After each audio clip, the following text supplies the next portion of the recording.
आज मुझे बैगण आपण मन गोटे नुआ रेसिपी नहीं आसी जोटा कि आपण मैंने घरे थिबा सामग्री रे बहुत कम समय रे सहजरे मध्य बनै पारिबे आ खाइबा पई बहुत टेस्टी लागिबो। समस्त को पसंद आसिबो। रुटी भात सबुथिरे एटा को आपण मैंने खाइ पारिबे। नमस्कार दर्शक बंधु, इप्सिता किचन को आपण समस्त को अनेक अनेक स्वागत। आज मु आपण मानक पई नै आसीची बैगण रे एकदम नुआ रेसिपी जोटा को बनेबा बहुत सहज आ खाइबा पई बहुत टेस्टी लागिबो। वीडियो को शेष पर्यंत देखंतु। एथिपाई 3टी बैगण को नहीं 3 ରୁ 4 स्पून धला सोरिष 4 ରୁ 5 स्पून नड़िया कोरा 2टी कंचा लंका को रखी।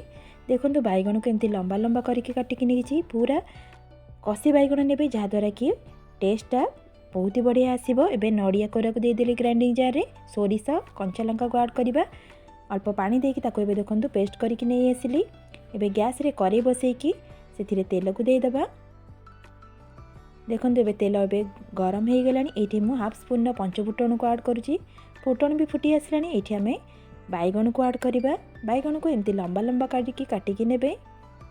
एबे देखो बैगण दे सारा पर भल से गोड़ेकी 2 मिनिट पर्यंत हाई फ्लेम रे कवर कर नौची। 2 मिनिट पर कवर खोलुची। देखो बैगण ये हाल्का पूरा सिझी आसलानी।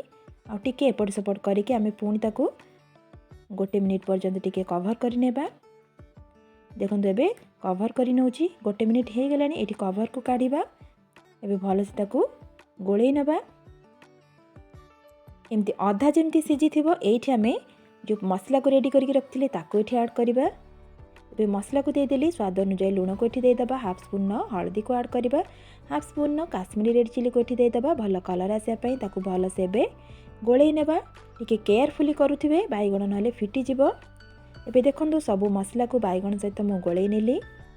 ये आम गैस फ्लेम को पूरा हाई रे रखिबा। देखो मसला पूरा ये ड्राए हो गलानी।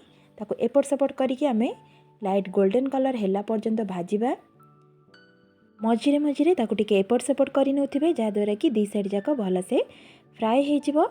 मसला भी पूरा ये भाजी हो गलानी। ये आमर रेडी हो गला सुपर टेस्टी डेलीशियस बैगण भजा। आपण माने थरे ए प्रोसेस रे बैगण को बनातु।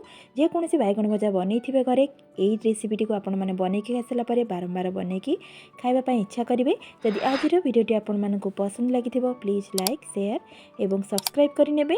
आउ फेसबुक पेज रे देखुथिले फॉलो निश्चय करिवे। ताहले आज पई रहउची पुणी आसीबी नेक्स्ट वीडियो रे किछि नुवा रेसिपी नै। नमस्कार, जय जगन्नाथ।